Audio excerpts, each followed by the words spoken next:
ಇಲ್ಲ.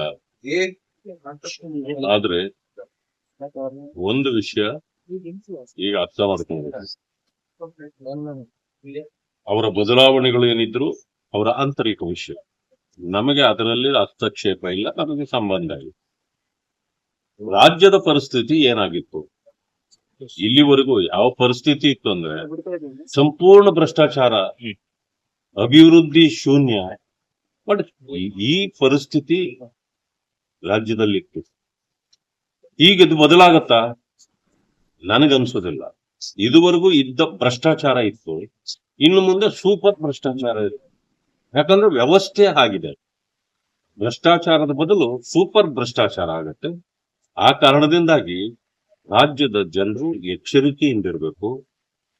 ವ್ಯಕ್ತಿ ಬದಲಾದ ತಕ್ಷಣ ವ್ಯವಸ್ಥೆ ಬದಲಾಗುತ್ತದೆ ಅನ್ನತಕ್ಕಂಥ ಯಾವುದೇ ಒಂದು ಆಶಾಭಾವನೆ ಯಾರಲ್ಲೂ ಇಲ್ಲ. ಈಗಾಗಲೇ ಕಾಂಗ್ರೆಸ್ ಪ್ರತಿ ವ್ಯಕ್ತಿಯ ಮನಸ್ಸಿಂದ ಹೊರಗಡೆ ಹೋಗ್ಬಿಟ್ಟಿದೆ. ಅದರಿಂದಾಗಿ ಈಗ ಯಾರನ್ನೇ ನೀವು ಏನನ್ನೇ ಬದಲಾಯಿಸಿದ್ರು ಕೂಡ ಪರಿಸ್ಥಿತಿ ಬದಲಾಗೋದಿಲ್ಲ.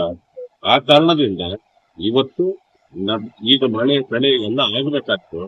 ಇಂಥ ಪರಿಸ್ಥಿತಿಯಲ್ಲಿ ಈಗ ಬೆಳೆಗಳಿಗೆ, ಈಗ ರೈತರ ಸಮಸ್ಯೆಗಳನ್ನ ನೋಡೋದು, ಇಂಥ ಕೆಲಸಗಳನ್ನ ಮಾಡಬೇಕು ಇಲ್ಲ. ಆದ್ರೆ ಒಂದು ವಿಷಯ ಈಗ ಅರ್ಥ ಮಾಡ್ಕೊಂಡು, ಅವರ ಬದಲಾವಣೆಗಳು ಏನಿದ್ರು ಅವರ ಆಂತರಿಕ ವಿಷಯ, ನಮಗೆ ಅದರಲ್ಲಿ ಹಸ್ತಕ್ಷೇಪ ಇಲ್ಲ, ನಮಗೆ ಸಂಬಂಧ ಇಲ್ಲ.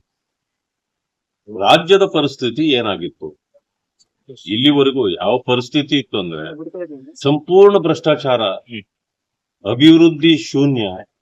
ಬಟ್ ಈ ಪರಿಸ್ಥಿತಿ ರಾಜ್ಯದಲ್ಲಿತ್ತು. ಈಗ ಇದು ಬದಲಾಗತ್ತಾ? ನನಗನ್ಸೋದಿಲ್ಲ. ಇದುವರೆಗೂ ಇದ್ದ ಭ್ರಷ್ಟಾಚಾರ ಇತ್ತು, ಇನ್ನು ಮುಂದೆ ಸೂಪರ್ ಭ್ರಷ್ಟಾಚಾರ ಇದೆ. ಯಾಕಂದ್ರೆ ವ್ಯವಸ್ಥೆ ಆಗಿದೆ. ಭ್ರಷ್ಟಾಚಾರದ ಬದಲು ಸೂಪರ್ ಭ್ರಷ್ಟಾಚಾರ ಆಗತ್ತೆ. ಆ ಕಾರಣದಿಂದಾಗಿ ರಾಜ್ಯದ ಜನರು ಎಚ್ಚರಿಕೆಯಿಂದಿರಬೇಕು. ವ್ಯಕ್ತಿ ಬದಲಾದ ತಕ್ಷಣ ವ್ಯವಸ್ಥೆ ಬದಲಾಗುತ್ತದೆ ಅನ್ನತಕ್ಕಂಥ ಯಾವುದೇ ಒಂದು ಆಶಾಭಾವನೆ ಯಾರಲ್ಲೂ ಇಲ್ಲ. ಈಗಾಗಲೇ ಕಾಂಗ್ರೆಸ್ ಪ್ರತಿ ವ್ಯಕ್ತಿಯ ಮನಸ್ಸಿಂದ ಹೊರಗಡೆ ಹೋಗ್ಬಿಟ್ಟಿದೆ. ಅದರಿಂದಾಗಿ ಈಗ ಯಾರನ್ನೇ ನೀವು ಏನನ್ನೇ ಬದಲಾಯಿಸಿದ್ರು ಕೂಡ ಪರಿಸ್ಥಿತಿ ಬದಲಾಗೋದಿಲ್ಲ. ಆ ಕಾರಣದಿಂದ ಇವತ್ತು ಈಗ ಬೆಳೆ ಎಲ್ಲ ಆಗಬೇಕಾಗ್ತದೆ. ಇಂಥ ಪರಿಸ್ಥಿತಿಯಲ್ಲಿ ಈಗ ಬೆಳೆಗಳಿಗೆ, ಈಗ ರೈತರ ಸಮಸ್ಯೆಗಳನ್ನ ನೋಡೋದು, ಇಂಥ ಕೆಲಸಗಳನ್ನ ಮಾಡಬೇಕು. ನಿರ್ಭೀತ, ನಿಷ್ಪಕ್ಷಪಾತ, ವಿಶ್ವಾಸಾರ್ಹ ಸುದ್ದಿಗಳಿಗೆ ಮತ್ತೊಂದು ಹೆಸರಾಗಿರೋ ನ್ಯೂಸ್ 18 ಕನ್ನಡ ಈಗ ಆಪ್ನಲ್ಲೂ ಲಭ್ಯ ಇದೆ. ದಯವಿಟ್ಟು ಇಲ್ಲಿರೋ QR ಕೋಡ್ ಅನ್ನ ಸ್ಕ್ಯಾನ್ ಮಾಡಿಕೊಂಡು ಆಪ್ ಡೌನ್ಲೋಡ್ ಮಾಡೋದಕ್ಕೆ ಮರಿಬೇಡಿ. ನಿಮ್ಮ ಬೆಂಬಲ ಹೀಗೆ ಸದಾ ನಮ್ಮೊಂದಿಗಿರಲಿ. ಧನ್ಯವಾದ.